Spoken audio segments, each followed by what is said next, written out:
Mom mocked me, saying, "You'll never measure up to your sister." I stood tall and said, "Then let her cover your bills." The whole room froze. My entire life, I was told I'd never measure up to my perfect older sister. But the night my mother, with a sneer, said those exact words to my face, something inside me finally snapped. 20 years of feeling second best culminated in that explosive moment, and I unleashed decades of unspoken rage. You know, growing up in our suburban American home, we looked like the picture-perfect family. My dad, an engineer, brought home a steady income, sometimes even surprising us with little gifts from his business trips. My mom, a meticulous accountant, kept our house spotless. And then there was Sarah. 5 years older than me, she was the undisputed star. Sarah was every parent's dream. Beautiful, straight-A student, naturally gifted at piano and tennis. She was the golden child. Teachers would light up when they found out I was Sarah Williams' little sister, immediately expecting the same brilliance. The problem? I wasn't Sarah. From my earliest memories, I was, well, average. My grades hovered around BS. Not terrible, but definitely not spectacular. Math was a constant struggle. I'd spend hours at the kitchen table, papers scattered around, fighting back tears, while Sarah had mastered fractions years before, practically in kindergarten. But I had my own thing, a deep love for art and creativity. By 6, my sketchbooks were bursting with colorful drawings, entire worlds brought to life. I'd proudly show them to my mom, hoping for just a fraction of the enthusiasm she reserved for Sarah's achievements. I remember one evening, I was 7. Sarah, 12, was performing Chopin at her piano recital. She sat so tall, her fingers flying across the keys with an impossible precision for someone so young. The audience erupted, and my mom dabbed tears of pure pride from her eyes. The very next day, I finished a painting of our family. I'd worked on it all week. So carefully, I carried it to the living room where my mom was reading. "Mom, look what I made for you," I said, holding out my masterpiece. She glanced up briefly. "That's nice, Daniela, but why is the sky purple?" "Skies are blue, honey. And look, your father's arm is too long. You should pay more attention to proportions." I just stood there, my small hands gripping the painting tighter, my chest suddenly tight. "I made the sky purple because I thought it looked pretty," I whispered. "Well, it's not realistic. Sarah was drawing perfect still lifes by your age," she replied, already back to her book.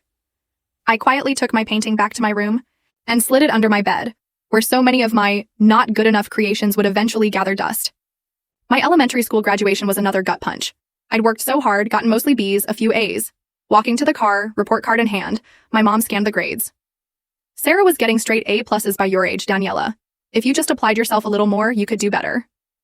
I remember looking at the ground, watching my shiny graduation shoes scuff against the pavement. The pride I'd felt moments before just evaporated. It was my dad who was often my lifeline. Unlike my mom, he seemed to see me, not just who I failed to be compared to Sarah. He'd sit with me as I drew, asking about my creations, sometimes even requesting drawings for his office. One night, after a particularly brutal day of comparisons, he came to my room. "You know, Danny," he said, using the nickname only he called me, "not everyone is meant to shine in the same way. Some stars are bright and obvious, like the North Star. Others might seem less noticeable at first, but when you really look, they have colors and qualities all their own." I didn't fully grasp it then, but his words brought immense comfort. At least one person in my family saw something valuable in me. Still, the constant message from my mother, subtly reinforced by extended family and teachers, was clear.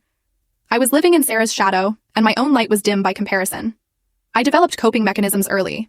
I became an expert at smiling and nodding when people asked about Sarah's latest achievement. I learned to redirect conversations away from academic comparisons. But most importantly, I built a private internal world where I promised myself that someday, somehow, I would find something I could excel at, something that would make my mother look at me the way she looked at Sarah. As each year passed, that promise became harder to believe. The gap between Sarah's achievements and my own seemed to widen. While part of me began to accept I might never measure up, another part still desperately yearned for my mother's approval. By the time I finished elementary school, I had a complicated relationship with achievement. I both craved it and feared it, knowing anything I accomplished would be measured against Sarah's gold standard. Still, I held on to hope that middle school would be different. That hope, like so many before it, would prove more complicated than my young heart anticipated. The summer before 8th grade, everything shifted. Sarah got into Harvard on a full academic scholarship. Our house exploded into celebration central. Relatives, friends, everyone visited to congratulate her and my parents. I remember the party my mom threw. Our living room was covered in crimson and white, Harvard memorabilia everywhere. As I helped arrange platters of food, I overheard my mom telling her friends, "We always knew Sarah was destined for greatness." From the moment she started talking in complete sentences at 18 months, we just knew. I was 13, awkwardly navigating early adolescence, feeling increasingly invisible in my own home. That night, as guests fawned over Sarah, I slipped away to my room, turned up my music, and sketched aggressively in my notebook, my pencil sometimes tearing through the paper. When school started that fall, something inside me had changed. The eager-to-please student vanished, replaced by a girl who no longer saw the point in trying. My grades, never stellar but respectable, began to slide. C's and even a few D's appeared. On my report cards, each one met with my mother's growing disappointment and frustration. By mid-semester, I was called to the guidance counselor's office. To my mortification, my mother had arranged the meeting. She sat primly, back straight, hands folded, expression grim. Daniela has always been a bit of an underachiever compared to her sister, she explained to Mr. Wilson, as if I wasn't even there. But this recent behavior is concerning. Her sister was class president by this age and preparing for advanced placement courses. Mr. Wilson, to his credit, tried to redirect. Every student has their own journey, Mrs. Williams. Why don't we talk about Daniela's interests and strengths? But my mother wasn't interested. The meeting ended with a behavior improvement plan, weekly progress reports, and restricted privileges. It was around this time that I found a new outlet for my creativity and my rebellion. The local community center offered weekend art workshops. I started experimenting with urban art, fashion sketches, mixed media, worlds away from the traditional still lifes my mother considered real art. My wardrobe changed too. Gone were the preppy outfits my mom preferred, replaced by thrift, store finds, band t-shirts, accessories that made me stand out instead of blend in. I even dyed a purple streak in my hair. That earned me a 2-week grounding and an endless lecture about respecting my appearance. What will people think? My mother lamented. Sarah never went through a phase like this. Maybe that's the problem, I shot back. Maybe I'm tired of hearing about what Sarah would do. My social circle shifted too. I gravitated towards other creative outcasts, people who didn't fit the conventional mold of success. My best friend Emily, with her green-tipped hair and passion for photography, became my lifeline. She represented everything my mother disapproved of, which made our friendship all the more valuable. Your mom has Sarah goggles on, Emily told me one afternoon as we sat on the bleachers after school, avoiding going home. She can't see past her perfect firstborn to realize she has another awesome daughter who's just awesome in different ways. Those words stuck with me, giving me a framework for understanding our family's dysfunction that didn't require me to be the problem. Despite my apparent academic apathy, I continued to develop my artistic skills in secret. When my high school announced a student fashion design competition during my sophomore year, I worked for weeks on my entry, staying late after school, even working at Emily's house to keep it hidden from my mom. The day of the announcement, I could barely contain my excitement when my name was called. First place winner. My design, a reimagined vintage-inspired dress with modern architectural elements, had impressed the judges from the local art college. That evening, I burst through the front door, trophy and certificate in hand, ready to finally share an achievement my mother could be proud of. Mom, I called out, finding her in the kitchen. I won first place in the design competition. She looked up from the vegetables she was chopping, her expression more confused than pleased. The what? The fashion design competition at school. Look. I held out the trophy, a small figure holding a swatch of fabric aloft. She put down her knife, wiped her hands on a towel, and examined my prize with a frown. I didn't even know you entered a competition. When did you work on this? Is this why your algebra grade slipped to a C- last month? My heart sank. Does it matter? I won, Mom. Out of the whole school. She handed the trophy back to me with a sigh. Daniela, if you spent half the time... Sarah was already preparing for college entrance exams by your age, not wasting time on hobbies. Something snapped inside me then. It's not a hobby. It's what I'm good at, what I love. Why can't you see that? What I see is potential being wasted, she replied coldly. These little creative projects will not get you into a good college or provide a stable future. They're not little projects to me, I shouted, my voice cracking. And maybe I don't want Sarah's future. Maybe I want my own. It was our first real confrontation, the first time I had openly challenged her vision of who I should be. I ran to my room, slammed the door, clutching my trophy and sobbing into my pillow. My father came in later, sitting quietly on the edge of my bed, a gentle hand on my shoulder. She just wants what's best for you, he said softly, though I could hear the doubt in his voice. No, I replied through tears. She wants what's best for Sarah. She wants another Sarah. That night marked a turning point. The unspoken tension between us had finally found its voice. And there would be no going back to polite pretending. The situation grew even more strained when Sarah graduated summa cum laude from Harvard and immediately secured a position at a prestigious law firm in Boston. Again, our home became a shrine to Sarah's achievements. Framed diploma, law firm, offer letter on the refrigerator, constant phone calls from relatives. All the while, I was preparing for my own graduation, applying to colleges with strong art and design programs, trying to chart a course that felt true to myself. But with each step I took, the weight of comparison grew heavier, threatening to crush the fragile sense of identity I was building. When my college acceptance letters arrived, I got good news from several art schools, including a partial scholarship to the State University's respected design program. It wasn't Harvard, but it was exactly where I wanted to be. I imagined my mother would at least acknowledge this achievement, but her response was predictably underwhelming. "State University?" she said, eyebrows raised as she looked over the letter. I suppose it's better than community college, though Sarah had offers from Ivy League schools across the board. I'd anticipated this, and was surprised to find it hurt less than expected. Maybe I was finally developing immunity to the comparisons. Or maybe I'd simply reached my limit for caring about her approval. Move-in day at the university dorms brought a liberation I'd never experienced. My small, bright room, shared with a music major who was usually in practice, rooms became my sanctuary. For the first time, I could decorate my space exactly how I wanted, work on my designs at any hour, and exist without the looming shadow of Sarah's perfection. The first few weeks of classes were overwhelming but exhilarating. I was surrounded by people who thought visually, who valued creativity. In my Intro to Fashion Design course, I met Professor Linda Carter, a former designer for major fashion houses. After our third class, she asked me to stay behind. My stomach tightened, conditioned to expect criticism when singled out. "Your preliminary sketches show real promise, Daniela," she said, flipping through my work. "There's a distinctive point of view here, raw, but with strong instincts for proportion and unexpected detail." I stood frozen, unsure how to respond to praise that felt so foreign. "Thank you," I finally managed. "I see a lot of students with technical skills," she continued, "but fewer with authentic vision. Keep developing this voice. It's what will set you apart in this industry." I walked out of that classroom feeling taller, as if her words had physically straightened my perpetually hunched shoulders. Someone who knew what they were talking about saw value in my work, not in comparison to anyone else, but on its own merits. As the semester progressed, I found my rhythm. I joined the university's fashion society, made friends with other design students. For projects, I developed a style that blended structured tailoring with unexpected materials and street art. Influences, a combination Professor Carter encouraged me to refine. In my sophomore year, I met Jason in a color theory class. He was studying graphic design, quiet, but with a quick wit. Unlike the guys I'd casually dated in high school, Jason was genuinely interested in my work and ambitions. He would sit for hours in the studio while I draped fabric, offering thoughtful feedback, bringing me coffee during late-night creative sessions. Our relationship developed slowly, built on friendship and mutual respect. He never made me feel like I was competing for attention, something I hadn't realized was possible in a relationship. Despite the positive changes in my life, the weekly phone calls with my mother remained an exercise in patience. She'd ask perfunctory questions about my classes before inevitably steering the conversation towards Sarah's latest accomplishments. "Sarah just closed her first major case," she'd announce. "The partners are already talking about fast-tracking her career." Or, "Sarah and Michael just put a down payment on a condo in Beacon Hill. At her age, can you imagine?" When Sarah got engaged to Michael, a successful corporate attorney she met at her firm, my mother spent our entire call describing the ring, the proposal, and Michael's prestigious family connections. "You should really talk to your sister about how she managed to find such a good match," my mother suggested. "Maybe she could introduce you to some of Michael's colleagues." I glanced at Jason, who was sketching at my desk, oblivious. "I'm seeing someone, Mom," I said. "I've mentioned Jason several times."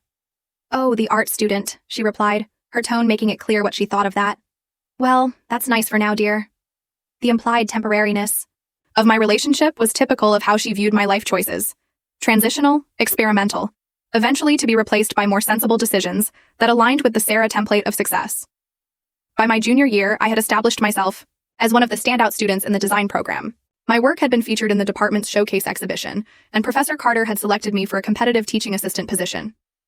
I was building a portfolio, starting to think about internships that could launch my career. Then came the announcement of the National Student Design Competition, an annual event that attracted entries from top design schools across the country. The winner would receive a cash prize and, more importantly, an opportunity to have their work seen by industry professionals.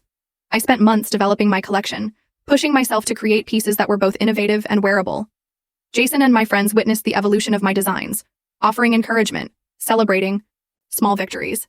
The night before I was scheduled to submit my final portfolio, my phone rang. It was my mother, our weekly check-in.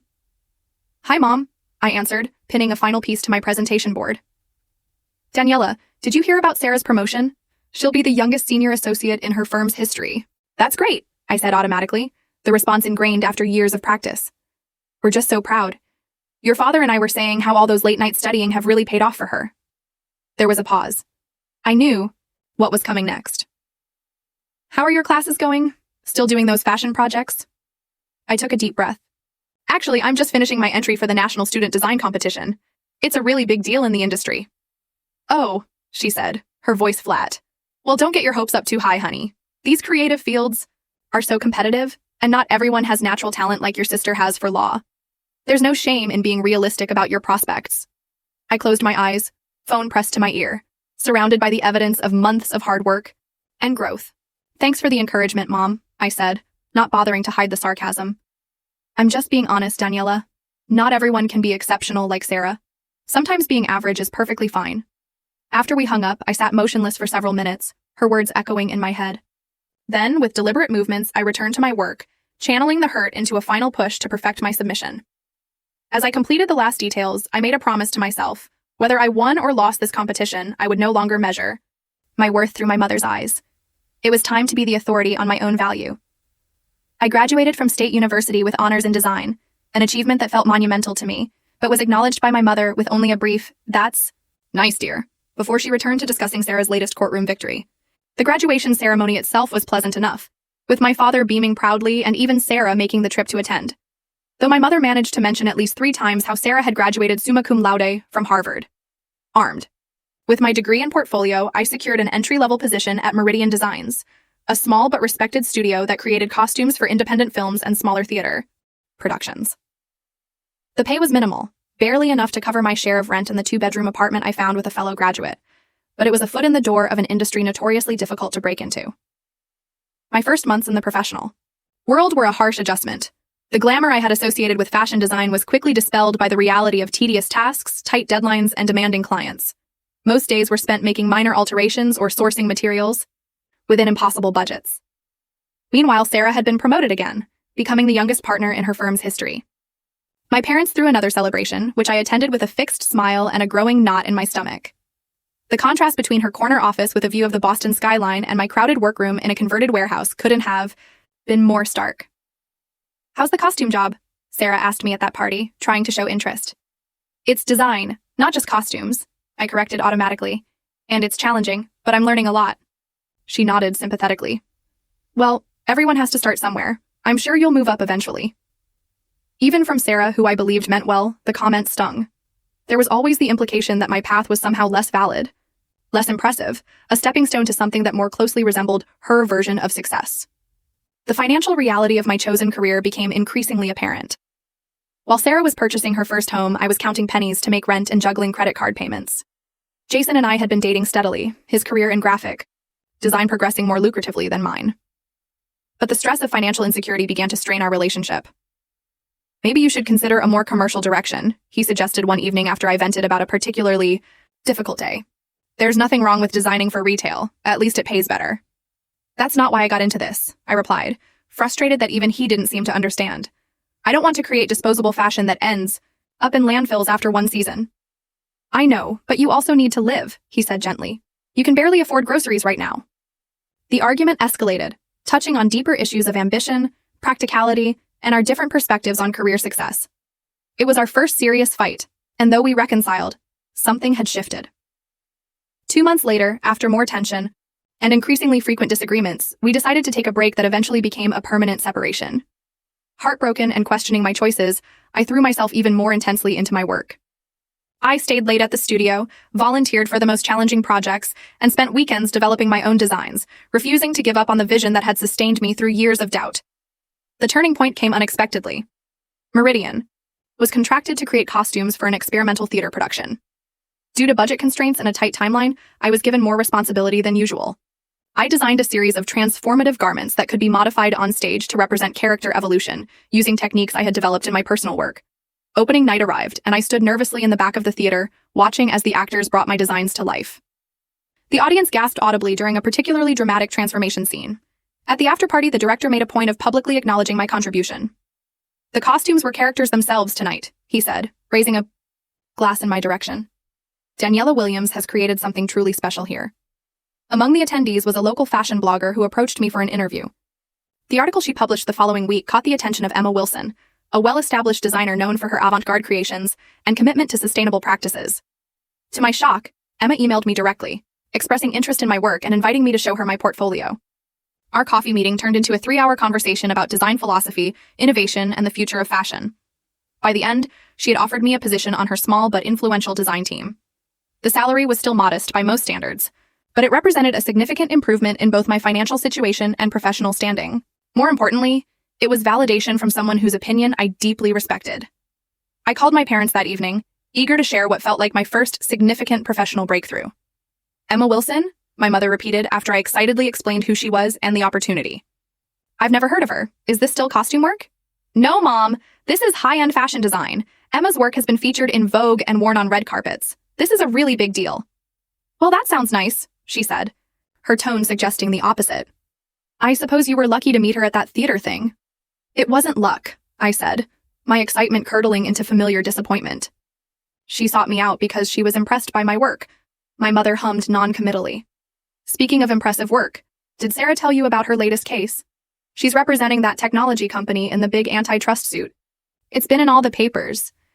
I ended the call shortly after, promising myself that this would be the last time I sought her approval. My father called back 10 minutes later. I just wanted to say congratulations, Danny, he said warmly. I looked up this Emma Wilson, and her designs are remarkable. Different, like your work. I'm proud of you for catching her eye. His support meant everything, a small island of validation in a sea of indifference. But as I prepared to start my new position, I couldn't help wondering if I would ever stop measuring my achievements against the impossible standard of Sarah's success, or if my mother would ever see my path as anything but a pale shadow of my sister's brilliance. 6 months into my position with Emma Wilson's design team, I received an invitation that filled me with equal parts obligation and dread, my mother's 60th birthday dinner. Normally, I might have found an excuse, but my father's voice on the phone had that particular tone that told me my absence would hurt him deeply. It would mean a lot to your mother, Danny, he said. Sarah and Michael are coming in from Boston. It'll be the whole family together. So, I found myself on a Friday evening in early autumn, parking my second-hand car in the driveway of my childhood home, steeling myself for the inevitable comparisons and subtle put-downs that characterized family gatherings. I had brought a carefully selected gift, a vintage silk scarf in my mother's favorite colors that I had found at an estate sale and professionally restored. It was thoughtful, within my limited budget, though I knew it would pale next to whatever extravagant present Sarah would undoubtedly provide. The house looked exactly as it always had, meticulously maintained and decorated with tasteful restraint. As I walked up the path, I could already hear voices inside, the familiar cadence of my family's conversation, bringing both comfort and anxiety. Sarah answered my knock, looking as polished and put together as ever in a tailored dress that probably cost more than my monthly rent, but her smile seemed genuine as she pulled me into a hug. Daniela, you look great, she said, stepping back to examine me. I love your outfit. Is that one of your designs? I nodded, surprised by her interest. The dress I wore was indeed my own creation, a simple but distinctive piece with architectural details at the shoulders, made from repurposed vintage fabric. The structure is amazing, she continued. You have to tell me about your new job.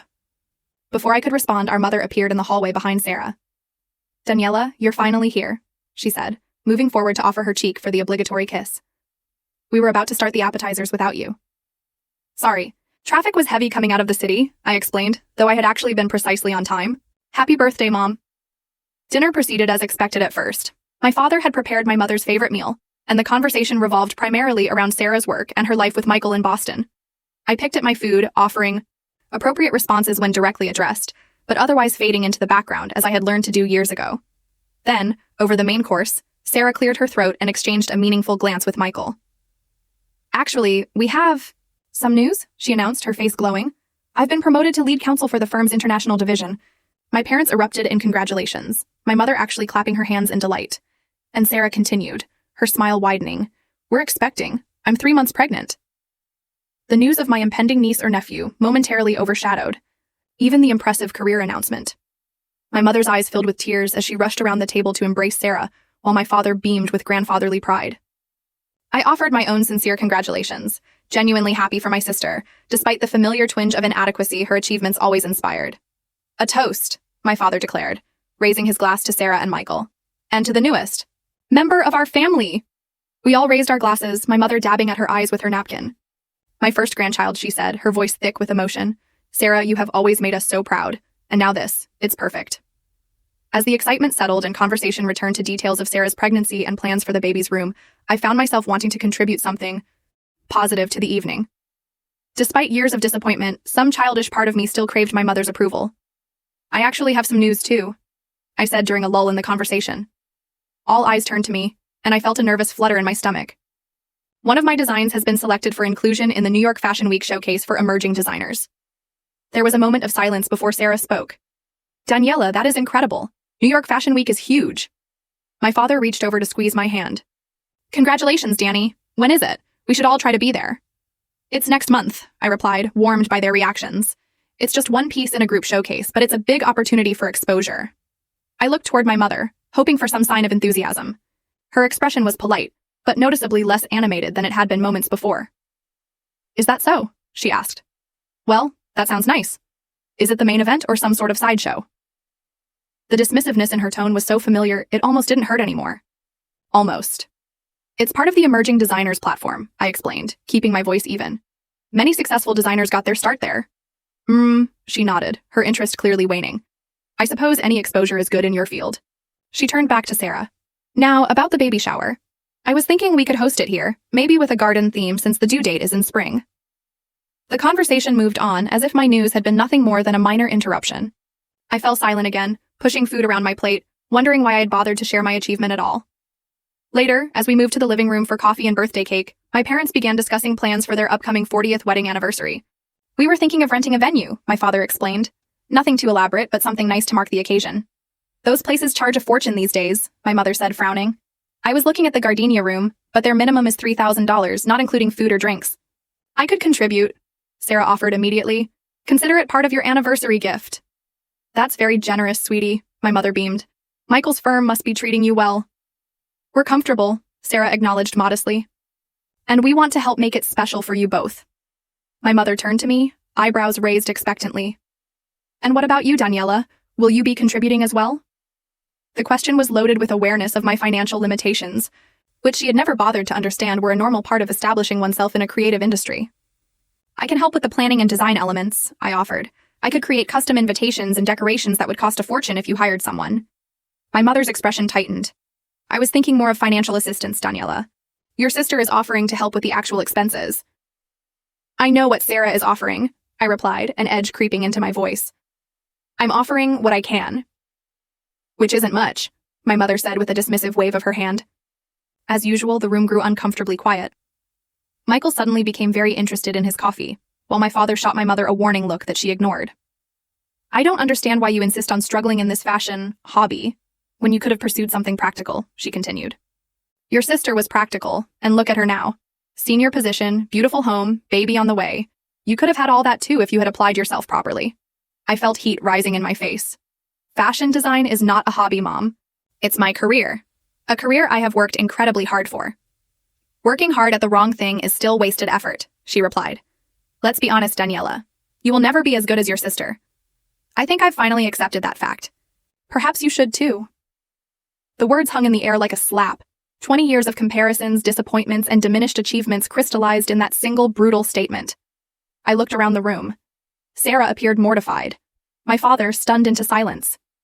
My mother sat primly on the edge of her chair, her expression suggesting she had simply stated an obvious truth that everyone had been too polite to mention. Something shifted inside me in that moment. The hurt was still there, but it was overshadowed by a sudden, surprising clarity. I stood up slowly, my hands steady, despite the emotions churning inside me. "If I will never be as good as Sarah," I said, my voice calm and clear, "then perhaps you should ask her to pay your bills." The silence that followed was absolute. My mother's mouth opened slightly in shock, her cheeks flushing with color. "Excuse me?" she finally managed. "You heard me," I continued, finding strength I didn't know I possessed. "If Sarah is your measuring stick for success and value in this family, then direct all your expectations her way. Ask her to fund your anniversary party. Ask her to validate your life choices. Ask her to fulfill whatever dreams you had that I apparently keep failing to meet." I took a deep breath. Years of suppressed thoughts, finally finding voice. "For 20 years, I have tried to make you see me, not as a comparison to Sarah, but as my own person, with my own talents and dreams. But you have never been interested in who I actually am, only in who I fail to be." "That's not true," my mother protested weakly. "I just want what's best for you." "No," I shook my head. You want what's best for you. You want the prestige of having two Harvard-educated, conventionally successful daughters you can brag about to your friends. But that is not who I am, and it is not who I want to be. I turned to Sarah, whose eyes were wide with a mixture of surprise and what looked like dawning respect. Sarah, I love you, and I am genuinely happy for your success. But Mom has used you as a weapon against me my entire life, and I cannot pretend anymore that it does not hurt. To my surprise, Sarah stood up and moved to my side. She's right, Mom, she said quietly. You have always compared us, and it has not been fair to Daniela. Do you know how much pressure I've felt, knowing you were using my achievements to make her feel inadequate? Do you have any idea how that has affected our relationship as sisters? My mother looked genuinely confused, as if the possibility that her behavior had damaged both her daughters had never occurred to her. I just always pushed you both to excel, she said defensively. No, my father finally spoke, his voice unusually firm. You pushed Sarah to excel in ways you valued, and you pushed Daniela to be Sarah. That is not the same thing, Elizabeth. The use of my mother's first name, something my father rarely did in family settings, underscored the seriousness of the moment. My mother looked at him, betrayal written across her features. I have sat by too long watching this dynamic, he continued. I told myself it wasn't my place to interfere with how you parented, but I was wrong. I should have spoken up years ago when I saw how your constant comparisons were hurting Daniela. My mother's face crumpled slightly, though whether from genuine remorse or simply from being confronted, I couldn't tell. I felt suddenly exhausted, decades of emotional suppression, taking their toll now that the dam had broken. I think I need some air, I said, moving toward the front door. No one tried to stop me as I stepped outside into the cool evening, closing the door behind me with a soft click that somehow felt like the period at the end of a very long, complicated sentence. I sat on the front steps, breathing deeply and feeling simultaneously lighter and terrified. I had finally said the words I had been holding back for most of my life, but I had no idea what would happen next. Would this be the end of my relationship? With my mother? Had I irreparably damaged our family? Or was there some possibility, however small, that this confrontation might lead to healing? As I gazed up at the emerging stars, I realized that regardless of what happened next, I had finally stood up for myself and my worth. For the first time in my life, I had refused to accept the narrative that I was a lesser version of my sister. Whatever came next, I would face it as Daniela, on my own terms, no longer defined by who I was not. The week following my outburst passed in a blur of emotions and uncertainty. I threw myself into work, grateful for the demands of preparing for Fashion Week that kept my mind occupied during daylight hours. At night, however, I would lie awake replaying the scene, alternating between vindication and guilt, relief and anxiety. I hadn't spoken to anyone in my family since walking out. My father had called twice, leaving gentle voicemails, saying he was there when I was ready to talk, but making no demands. My mother's silence was deafening, but not surprising. What did surprise me was the text I received from Sarah on the 6th day. Can we talk? Just us? We arranged to meet at a cafe halfway between my apartment and her hotel. She was in town for business, she explained, but had extended her stay specifically to see me. When I arrived, she was already seated at a corner table, 2 cups of coffee waiting. I ordered your usual, she said as I sat down. At least what used to be your usual, vanilla latte, right? I nodded, touched that she remembered such a small detail. Thanks. How are you feeling? I gestured vaguely toward her midsection. Morning sickness is finally tapering off, she replied with a small smile. But I didn't ask you here to talk about the baby. I wanted to talk about what happened at Mom's birthday. I tensed instinctively, preparing for criticism or an appeal to apologize. Instead, Sarah reached across the table and placed her hand on mine. I'm sorry, she said, her eyes sincere. I'm so sorry that I never realized how much pain you were in or how my achievements were being used against you. I should have seen it. The unexpected apology caught me off guard. It wasn't your fault, I said automatically. You were just living your life, being successful. Maybe, she acknowledged. But I wasn't being a good sister. I knew Mom compared us, but I convinced myself it was normal parenting, or that it would push you to find your own path. I never considered how damaging it really was. We might talked for nearly 3 hours, truly communicating perhaps for the first time in our adult lives. Sarah shared her own struggles with our mother's expectations, the pressure she felt to maintain her perfect image, and her genuine admiration for my creative talents and determination. You know what's ironic? She said, stirring her 3rd cup of tea. I used to be jealous of you. I nearly choked on my coffee. Jealous of me? That's absurd. Not at all, she insisted. You always knew exactly what you wanted to do. You had this passion for design from the time you were little and you never wavered. I fell into law because it was what was expected, what I was good at. But I never had that certainty, that fire you have. Her words shifted something fundamental in my understanding of our family dynamic. I had always seen Sarah as the golden child, effortlessly perfect and secure. The idea that she might have envied aspects of my life had never occurred to me. So what happens now? I asked eventually. With Mom, I mean. Sarah sighed. She's hurt and confused. I don't think anyone has ever challenged her worldview like that before. Dad is finally standing up to her too. They're having a lot of conversations behind closed doors. As we parted with a genuine hug, I felt the first stirrings of hope that perhaps our relationship as sisters could evolve into something healthier, something based on mutual respect, rather than competition. 2 days later, my father showed up at my studio during lunch break.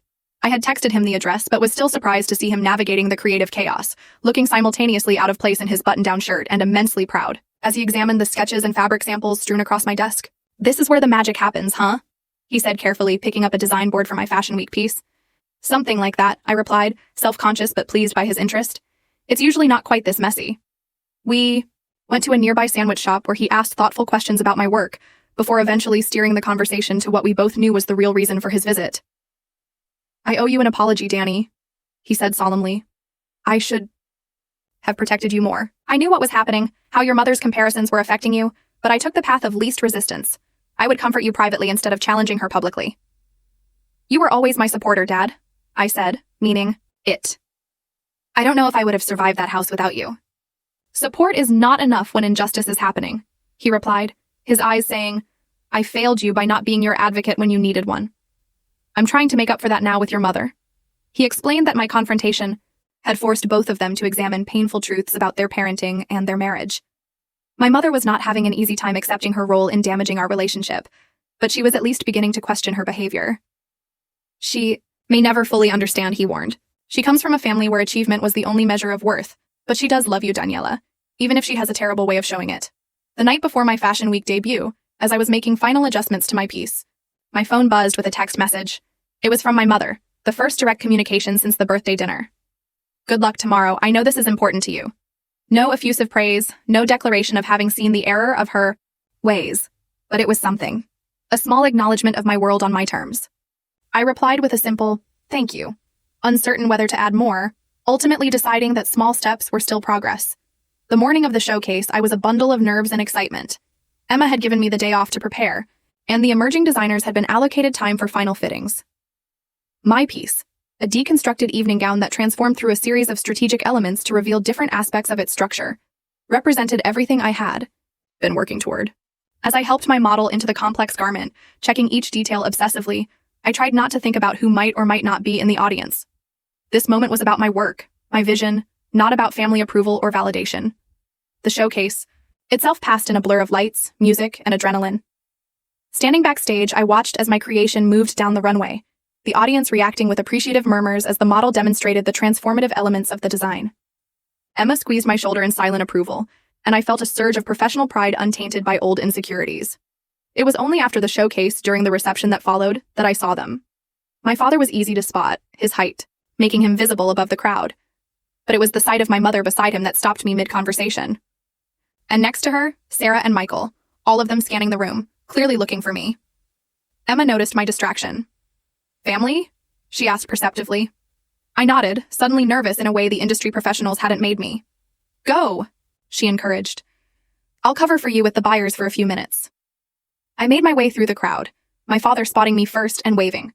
As I approached, I could see my mother was uncomfortable in this unfamiliar environment, her posture rigid and her smile tight. "You came," I said, the statement directed at all of them, but my eyes on my mother. "We wouldn't miss it," my father replied warmly, embracing me. "Your work was magnificent, Danny, truly special." Sarah hugged me next. "That dress was incredible, the way it changed on the runway. I've never seen anything like it." My mother stood slightly apart, taking in the scene around us, the fashion industry crowd so different from her usual social circles. Finally, she looked directly at me. "It was very creative," she said, her tone careful, as if she was trying to find the right words in a foreign language. The audience seemed quite impressed. Coming from her, it was practically a standing ovation. I noticed she was wearing the vintage scarf I had given her for her birthday. A small gesture that spoke volumes. "Thank you for coming," I said sincerely. "All of you. It means a lot." "Emma Wilson spoke to us briefly," my father said. She had remarkable things to say about your talent and future prospects. I saw something flicker across my mother's face then, perhaps the beginning of a realization that my path, so different from Sarah's, might hold legitimate value and success of its own kind. Is she important in your field? My mother asked hesitantly. Very, I replied, not elaborating, letting her sit with the knowledge that someone important valued my work. We didn't have a dramatic reconciliation that night. There were no tearful apologies or profound declarations of change. But as my mother prepared to leave, she paused, looking at me with an expression I had rarely seen directed my way. Your father and I would like you to come to dinner next week, she said, to talk, if you are willing. It was a small opening, a narrow crack in a very thick wall, but it was more than I had expected. I'll check my schedule, I replied, neither committing nor refusing. As they left, Sarah lingered behind for a moment. She's trying, she said quietly, in her own way. The fact that she came tonight, that was a big step for her.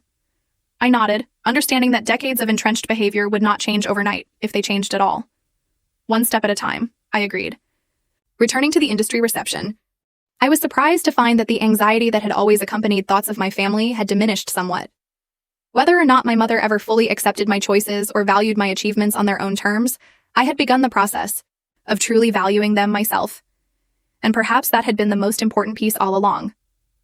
1 year after that confrontation at my mother's birthday dinner, much had changed in my life. The exposure from New York Fashion Week had led to valuable connections and opportunities, eventually allowing me to leave Emma's team with her blessing to establish my own small design studio. It was hardly an empire, just a modest space with 2 part-time assistants, but it was mine, built on my creative vision and determination. My designs gained attention for their innovative structure and sustainability focus, earning features in several industry publications. The financial stability that had eluded me for so long was finally within reach, though I still lived simply compared to Sarah's lifestyle. My relationship with my family had evolved in ways both expected and surprising. My father and I grew closer than ever, his pride in my accomplishments now expressed openly and frequently. He had become a regular visitor to my studio, genuinely interested in learning about my creative process and the business aspects of my work. Sarah and I developed a relationship that, while still navigating occasional awkward moments, was founded on mutual respect rather than comparison. The birth of her daughter, my niece Lily, had brought a new dimension to our connection. I designed a special christening gown for the baby, incorporating subtle elements from family heirlooms, a gesture that moved Sarah to tears. I want Lily to know her Aunt Daniela, Sarah told me during one of our now regular sister lunches, to know that success comes in different forms and that finding your passion is what matters most. The most complex evolution, predictably, was with my mother. Our relationship remained a work in progress, with steps forward often followed by slides backward. The dinner she had invited me to after Fashion Week had been tense but productive, the first of many conversations where we attempted to understand each other better. I never intended to hurt you, she had said during that first dinner, her hands clasped tightly around her water glass. I thought I was motivating you to achieve your potential. By constantly telling me I wasn't as good as Sarah, I had asked, trying to keep accusation from my tone. By showing you what was possible, she had replied, genuinely believing her logic. Sarah set such a high standard, I thought it would inspire you. It was clear that we viewed the same experiences through fundamentally different lenses. My mother had been raised in a household where achievement was equated with love, where comparison was considered motivation rather than destruction. Breaking through decades of this conditioning was not a simple process. There were still moments when she would make thoughtless comparisons or dismiss my accomplishments in ways that stung. But there were also new moments, ones where she made visible efforts to understand my world on its own terms. She had started asking questions about design and fashion, awkwardly at first, but with increasing genuine curiosity. She had even framed a sketch I had given her, displaying it prominently in their living room alongside Sarah's law school diploma, a small but meaningful gesture of equivalence. In my personal life, an unexpected reunion occurred. 6 months. After Fashion Week, I had literally bumped into Jason at an art exhibition, spilling his drink in a scene straight out of a romantic comedy. The years apart had matured us both, his career as a graphic designer having flourished. He'd developed a greater appreciation for pursuing passion over practicality. I was wrong before, he admitted during our first dinner catching up. I told you to compromise your vision for security, but watching you build something true to yourself has been inspiring. I should have supported you better. Our relationship rekindled slowly, both of us cautious after our previous ending. But there was a depth and understanding now that had been missing before. He understood my work ethic, my need to create on my own terms, and I appreciated his stability and thoughtfulness in ways my younger self had taken for granted. The most profound change, however, was internal. The confidence that had begun to emerge the night I finally stood up to my mother had grown stronger with each passing month. I no longer measured my worth through comparison to Sarah or anyone else. I had built a life that reflected my values and vision, one where success was defined by creative integrity and personal fulfillment rather than external metrics. This new self-assurance allowed me to recognize that Sarah, too, had been a victim of our mother's expectations in her own way. The perfect daughter role had come with its own pressures and constraints. Our conversations revealed how she had sometimes envied my artistic freedom while feeling trapped by the very success that had earned our mother's approval. Learning to forgive my mother was perhaps the most challenging aspect of my journey. Not because she had made a complete transformation, but because I came to understand that true forgiveness was not about erasing the past or pretending the hurt never happened. It was about releasing its power over my present and future. You don't forgive for the other person, my therapist had explained during one of the sessions I had finally allowed myself to pursue. You forgive for yourself, to free yourself from carrying the weight of resentment. This perspective helped me maintain boundaries with my mother while still allowing our relationship to evolve. I learned to correct her when old patterns emerged without the conversation devolving into argument or retreat. I learned to appreciate her efforts, however imperfect, without requiring her to become someone she might never fully be. The culmination of this year of growth came at the opening of my first solo exhibition, a collection that explored transformation and resilience through sustainable fashion. I had invited my entire family, including extended relatives who had previously regarded my career choice with polite confusion. The gallery space was filled with fashion industry professionals, local artists, and potential clients. My father beamed as he moved through the crowd, proudly introducing himself as Daniela's dad. Sarah expertly worked on my behalf, her legal acumen surprisingly transferable to promoting her sister's creative business. And then there was my mother, initially out of her element, but making a visible effort to engage, to understand this world so different from her own. I watched from across the room as she studied one of my signature pieces, a jacket that incorporated repurposed vintage elements with modern structural techniques. I approached slowly, giving her time to form her own impressions without my influence. What do you think? I asked, finally standing beside her. She turned, studying my face before looking back at the design. It's beautiful, she said with surprising sincerity. I don't understand all the technical aspects, but I can see it's special. The way you've transformed these older pieces into something new while honoring their history. It's quite remarkable. I smiled, genuinely touched by her effort to see my work through an appreciative lens rather than a comparative one. I have something for you, I said, leading her to a piece displayed in a corner, somewhat separate from the main collection. It was a redesigned vintage dress, subtle but elegant, with structural elements that echoed my mother's preference for classic styles while incorporating my distinctive approach. This is inspired by a photograph of you from your 20s, I explained. Dad showed me pictures from when you were first dating. I thought you might like to have it. My mother stared at the garment, then reached out to touch the fabric with careful fingers. To my shock, her eyes filled with tears. You made this for me? She asked, her voice uncharacteristically soft. Yes, I nodded. It's yours. She turned to me then, emotion clearly visible on her face. You have such talent, Daniela. Such vision. I'm sorry it took me so long to see it. Thank you, I said, simply accepting both the compliment and the implied apology. I'm proud of you, she added, the words I had waited decades to hear. Proud of you for who you are, not for who I thought you should be. As she embraced me, somewhat awkwardly but with genuine feeling, I realized that I had achieved something more valuable than her approval. I had reached a place where I no longer needed it to validate my worth, though I could still appreciate it as a gift freely given. Later that evening, as the exhibition wound down, I found a quiet moment to reflect on the journey that had brought me here. From the little girl desperately seeking approval, through the rebellious teenager and struggling young artist, to the woman who had finally found the courage to stand up and claim her own value. I didn't need to be as good as my sister. I only needed to be authentically myself, to honor my own gifts and vision, to create a life that reflected my unique perspective, rather than someone else's definition of success. Sometimes the most powerful act is not achieving some external measure of greatness, but simply standing up and speaking your truth, not to hurt others, but to free yourself from the limitations they have placed upon you. In that moment of standing, you discover that you have been enough all along. Have you ever had to stand up to someone who constantly compared you to others? How did you find the courage to define success on your own terms?